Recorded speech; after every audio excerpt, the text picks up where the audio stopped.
Hello.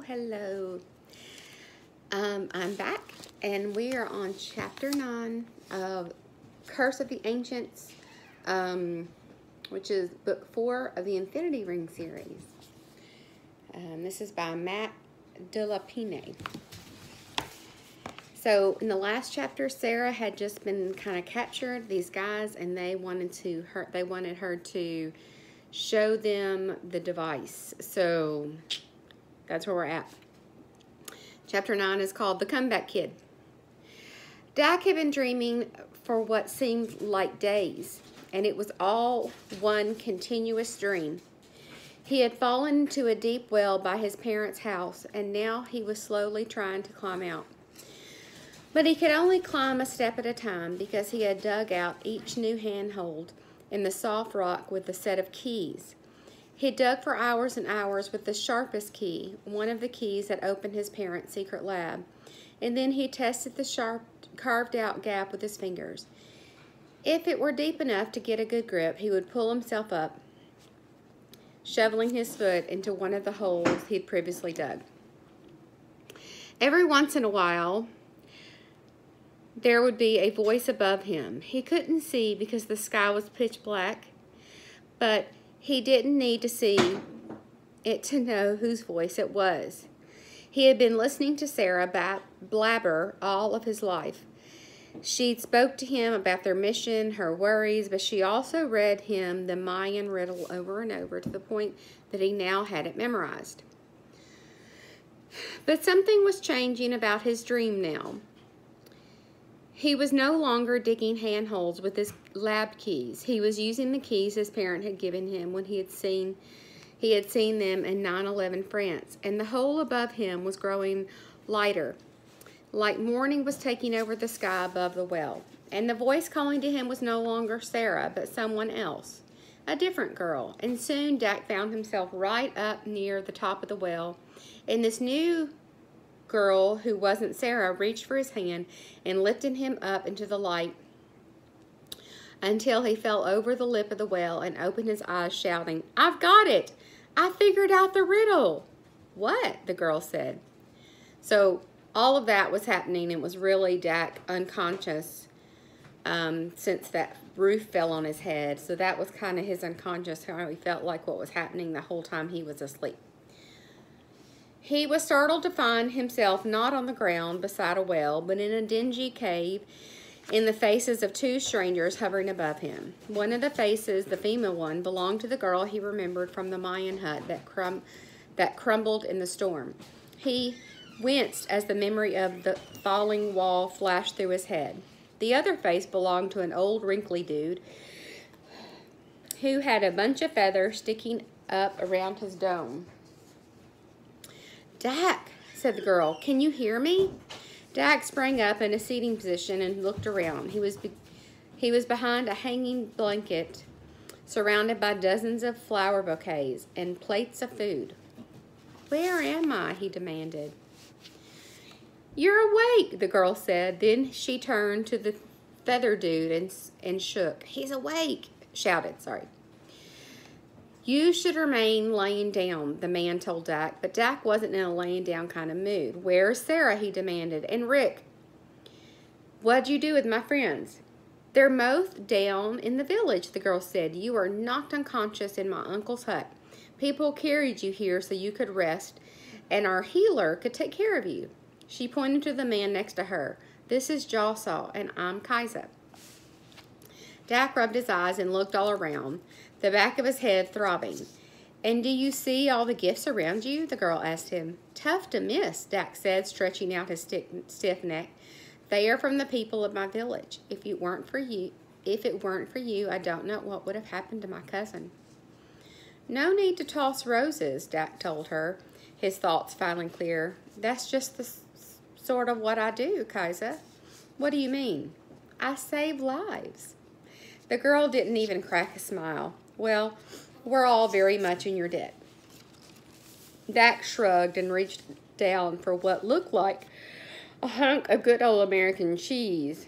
But as soon as he took a bite, he realized it was squash and spit it out back on the plate, cursing himself because America hadn't even been founded yet, so how could it have been American cheese? He wiped his mouth on his bare arm and motioned toward the healer. This dude doesn't have a whole lot to say. The man was putting herbs into little wooden boxes. He's been busy because of the storm. Several people were injured. Kaisa moved closer and looked right into Dak's eyes. She turned to the healer and said, "Do you think he's okay to walk down to the village?" "Not a good idea, but the boy is free to do what he thinks he can." Kaisa turned back to Dak and said, "I'm sorry to weigh you down with troubles when you're just now feeling better, but if I kind of need your help. I'm worried about your friends, actually." Dak felt a surge of energy and stood up. "Something happened to Sarah?" "Well, I'm not sure yet," Kaisa said. "I'm just worried because..." "Let's stop wasting time," he interrupted. "We need to go find her now." "Are you sure you're well enough to walk?" she said. "Of course I am," he told her. "I can run a marathon if I needed to, or lift a car, or jump a malaria-infested stream." He jumped up and down a few times to prove himself. "See?" Dak promptly fainted into Kaisa's arms. So was he quite ready for all that? I don't think so. No. As they left the cave, Dak's arms wrapped around Kaisa's shoulder for support. Kaisa said, "When you woke up, you said something about solving a riddle. What did you mean by that?" "Have you ever heard of historians?" Dak asked. "Only from you and Rick." "Have you heard of a time warden?" Kaisa shook her head. "Well, that's because they don't exist here yet. Neither group has infiltrated the Americas in this era. That's my theory, at least." "What are the Americas?" Dak took his arm from Kaisa's shoulders. "I'm feeling better," he said. "I think I can make it on my own." He stretched his neck again and reached back to find the lump in the back of his head. "Anyway, the specifics are not important. The main thing is the question of why we've been sent here. And that's what I figured out. And, well, we're here to protect your codex, to ensure that it is not destroyed by the Spanish conquistadors, who eventually are going to invade your land and try to convert you to their own ideologies. It's censorship 101, Kaisa. Control the masses by controlling the acquisition of information. Your codex is the treasure that never was." "I'm not understanding many of the things you're saying."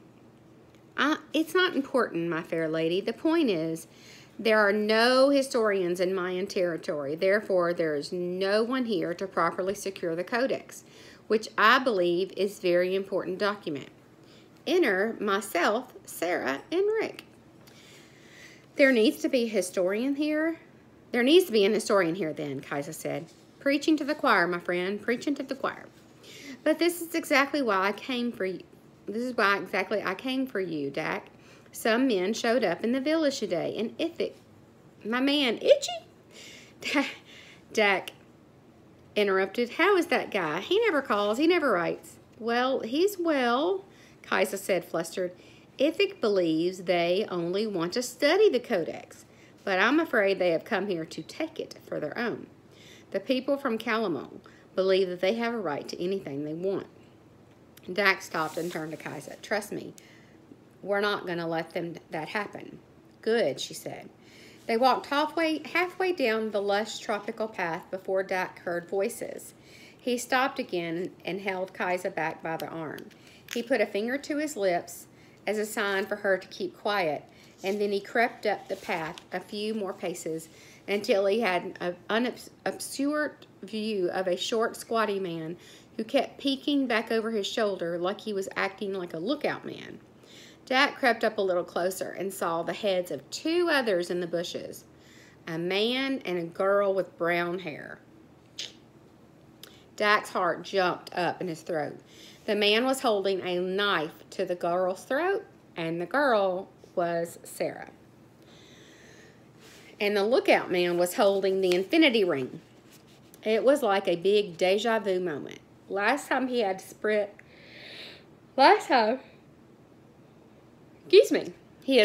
at the pack and tackled the man holding the ring, and it had been a mistake. But as Dak sat there studying the scene, he realized something. He would always race to help Sarah when she appeared to be in danger. He didn't care how many times it was a mistake. There was no way he would ever be able to just sit back and let something possibly happen to her. No way, not on his watch. He stood up, still a bit wobbly on his feet, and then he sprinted to the man holding the infinity ring, just like he had a few days earlier, yelling, "Nobody messes with my friends."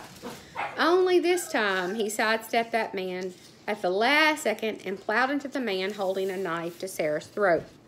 The knife went flying, and so did Dak and the man. "Dak!" Sarah shouted. "Dax!" Kaisa shouted. Dak and the man both tumbled in the jungle brush, and the back of Dak's already wounded head smashed into a tree. He was dazed. The whole jungle swirled around him. He could hear details of sounds that he never heard before. The whining of mosquitoes and the hot wind rushing the leaves of every tree in the jungle. And it was songs of the faraway birds and the crackling of twigs as he stumbled back to his feet without even telling himself to scramble back to his feet. He found himself face to face with the man he just knocked over.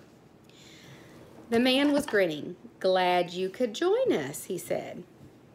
Over the man's shoulder, Dak saw Sarah and Kaisa trying to wrestle the other guy to the ground. The infinity ring lay in the grass near their feet.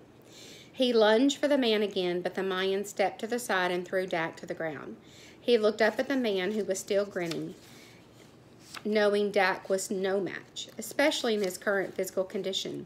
And Dak saw that the other dude now had Sarah and Kaisa pinned to the ground, a firm grip on each of their necks.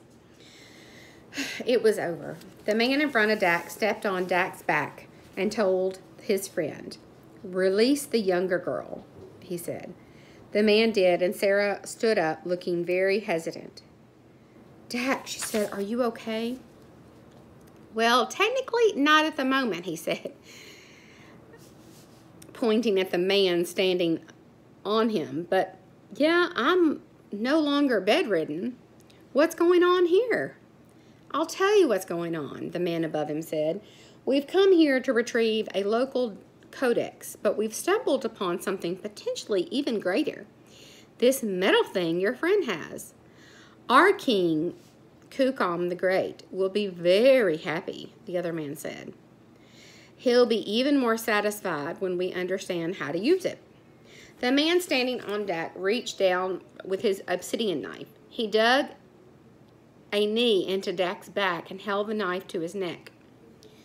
"So we're clear about these things," he said to Sarah. "You're going to explain how the item works, or I'm going to slice your little friend into several pieces." "Easy with all that little talk," Dak said. "Besides, the item in question no longer even works. Tell him how I broke it, Sarah." Sarah shot him an uneasy look. So he's been out. He didn't know she fixed it. "Wait, you fixed it?" Dak said. "Sort of." "How could you?" "Quiet," the man kneeling on Dak said. "If you continue talking, I'll slice you up just to get some peace and quiet. Now go on." He motioned for Sarah to pick up the ring. Sarah slowly reached down, pulling the ring off the grass. "First of all," the man continued, "what is that?" Lie to him, Dak thought. Make something up. Tell him it's a can opener. "It's a time-traveling device," Sarah said. Dak let his face fall into the grass. "It allows you to warp to whatever era you programmed into it," Sarah went on. "We are from the future." The man holding Dak down looked up at his friend and said, "Are you hearing this? We will be legends in Kalamul." "Yochanan will build temples in our honor," the man replied. Dak lifted his head. Sarah was holding the ring out for the men to see. Kaisa was squeezing her eyes shut like she was injured. "How do you go to another time?" the man above Dak said. "It's simple," Sarah said. "You just program in..." Sarah," Dak interrupted.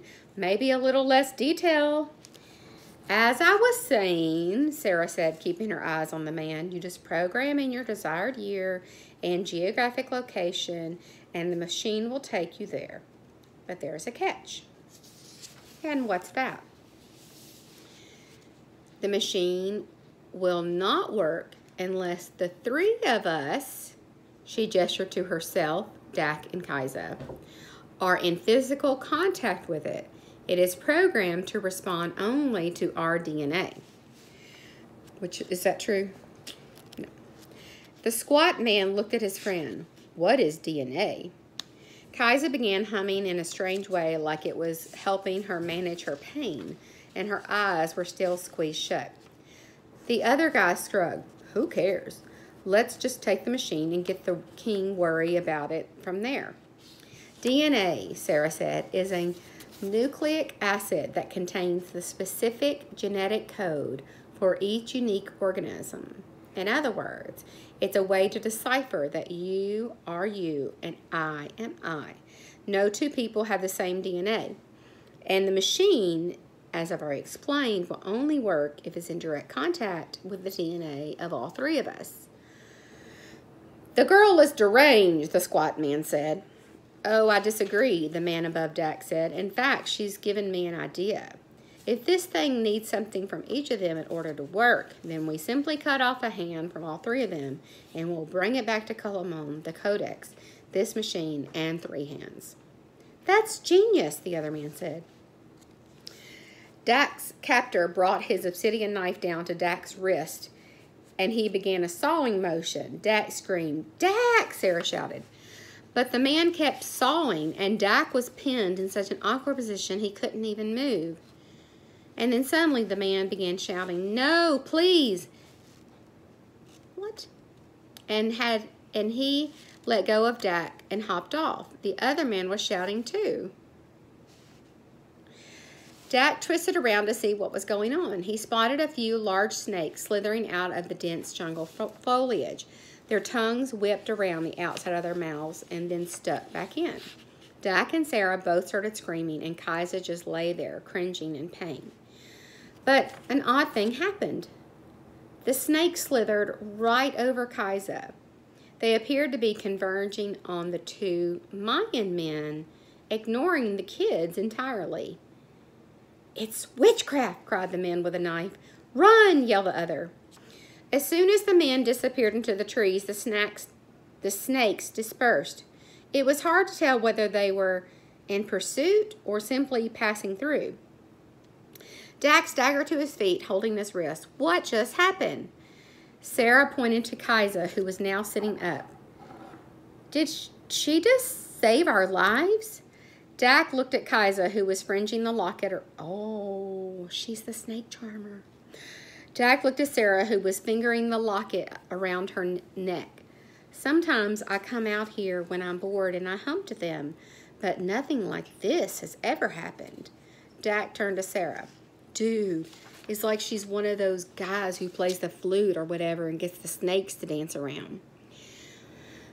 Maybe, said Sarah, maybe that they're just migrating. Do snakes migrate? You have to go find Rick now, said Kaiser. What about you, said Dak. I need to be alone for a few minutes. I will be right behind you. Dak turned to Sarah and shrugged. Come on, Sarah said. I think I know which way Rick was headed. So I think she's definitely a snake charmer. So the next chapter is called Chapter 10, Hand Over That Thief. Hand over the thief. Interesting. Okay. I hope you are doing great. Again, there is a website. I've not been to it yet, but on this book we find out it's called theinfinityring.com, and it says fix the past and save the future, play the game. And when we get done with this book, there is this secret thing right here that I have not opened yet. I was just about to try to open it, but I won't until we're done. Have a great evening. I'll talk to you later. Bye.